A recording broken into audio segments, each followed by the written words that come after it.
आपको फ्लेक्सिबल होने की ज़रूरत है। अपने माइंड को और अपने गोल्स को डिफरेंट वे में यूज़ करने की कोशिश करें।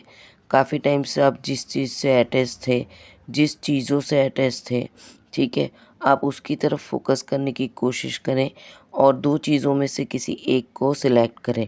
बिकॉज़ अनएक्सपेक्टेड अपॉर्च्युनिटी आपका वेट कर रही है।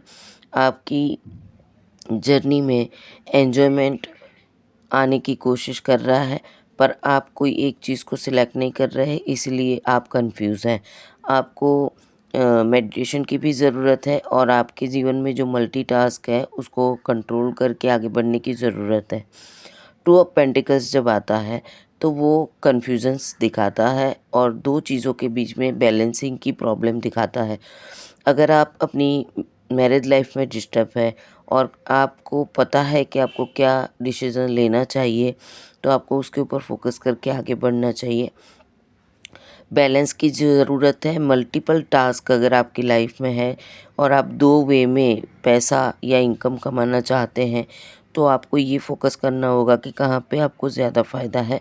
उस हिसाब से आपको अपने जीवन के गोल्स को अचीव करना है। डिफरेंट पॉसिबिलिटीज़ आपकी लाइफ में आ सकती है। हो सकता है कि प्रेज़ेंट सिचुएशन में आपको कोई अपॉर्च्युनिटी मिले कि आपका जो काम है उसके साथ-साथ आप कोई और काम भी कर सको। ऐसी अपॉर्चुनिटी आपको मिल सकती है। आपको साइड इनकम का कोई रास्ता मिल सकता है। आपको बैलेंस करना है आपकी रिस्पॉन्सिबिलिटी और आपके काम के बीच में, आपके फ़्लो को आपको बैलेंस करने की ज़रूरत है। प्लान करिए कि आपको आगे करना क्या है। बिकॉज़ ऑफ डिमांड यही कह रही है कि आपको ग्रेसफुली अपनी अपॉर्चुनिटी के लिए काम करना चाहिए। आप किसी चीज़ में जगल कर रहे हैं। अगर अपनी मैरिज लाइफ़ या लव लाइफ़ की बात करें, तो उसमें भी आप 2 चीज़ों को बैलेंस कर रहे हैं, ट्राई करने की कोशिश कर रहे हैं कि आप दोनों चीज़ों को सँभाल पाएँ, तो वो चीज़ आप नहीं कर पाएँगे। आपको सर्कमस्टेंसेस को फ़ोकस करके किसी एक को चुनना होगा। बिकॉज़ यहाँ पे आपकी फीलिंग्स बहुत ही इम्पोर्टेंट है कि आप कहाँ पे फ्लेक्सिबल रह सकते हैं और अपनी लाइफ़ में कहाँ पे फ़ोकस करके काम कर सकते हैं।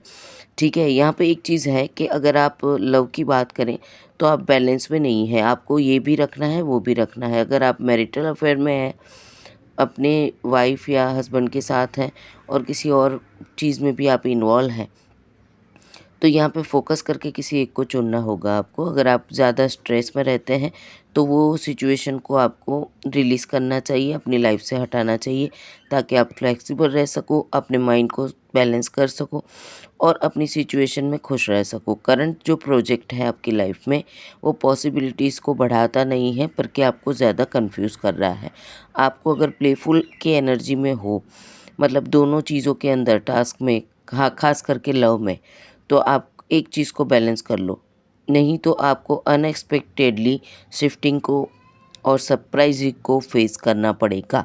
हो सकता है कि अचानक से आपकी लाइफ में से कोई एक चीज़ चली जाए।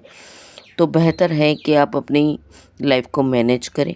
और कुछ लोगों के लिए ऐसा है कि आपके लिए ना 2 इनकम के सोर्सेज़ खुलेंगे। अगर आपका फाइनेंशियल बैलेंस नहीं हो पा रहा था, तो आपको साइड में पैसा कमाने का सोर्स मिल सकता है।